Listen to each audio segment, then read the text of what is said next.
Hey everyone, this is your physical science virtual day assignment, your FID day assignment, and it's a homework.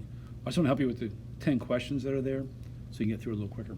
Question 1 says, list the 2 sites of the most famous nuclear accidents, and 2 of them are right here, 3 Mile Island and Chernobyl. There's a third one that happened in Japan just a few years ago, but this article was written before that. All right, number 2 says, give 2 reasons why uranium is used for fission.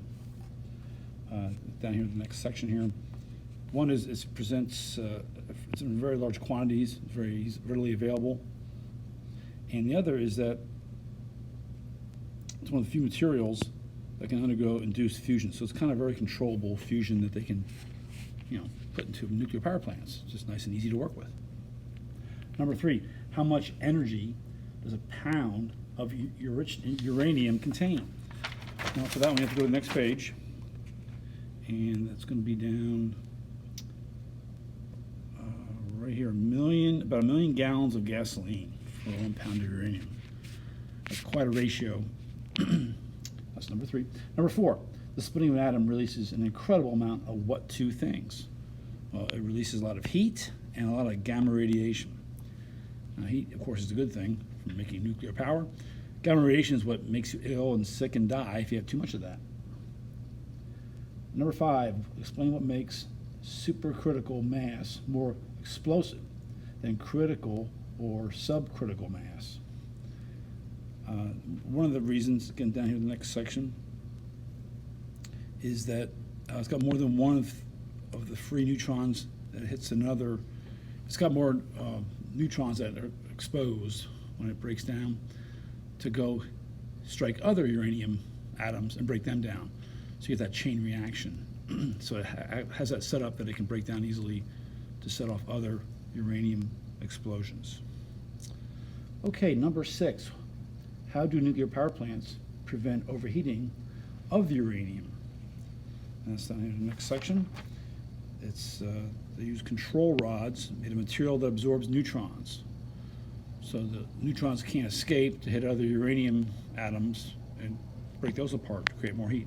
It does it in a controlled way with blocking those neutrons.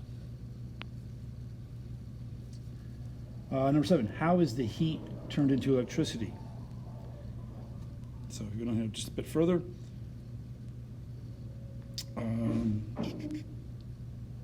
is that? Oh, yeah, so anyway, they turn that heat into steam, and then the steam turns into a turbine. That's what they do in coal and gas power plants. In fact, the plant right here, over here on 61, they heat natural gas, steam creates pressure, pressure pushes the turbine, you get electricity. Number 8, how is the outside of the nuclear power plant constructed to protect the environment? Well, they have a containment vessel that keeps the radiation inside of it, and that's reinforced with some concrete as well.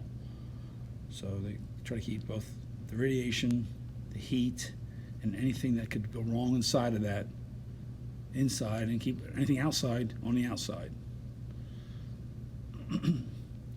Okay, and then that was number 8. That was number 8. So number 9 says list some good things, some pros for nuclear power, and these are obvious. I mean, first of all, you get nuclear power from it. I mean, its biggest advantage is it's no fossil fuels, no carbon dioxide. It's got a lot of energy for the amount of space it takes up.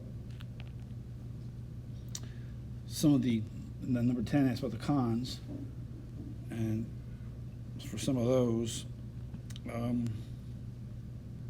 you have to worry about storing. I'm trying to find where it is here. They have to store, there we go. The fuel's a bit of a pain to move around, and after it's used, you have this used nuclear fuel sitting around, and it really just sits there at the plant. Most places just kind of keep it stored up. So they're trying to fix that problem for now. Oh, anyway, there you go. Those are your 10 problems. Have a good holiday.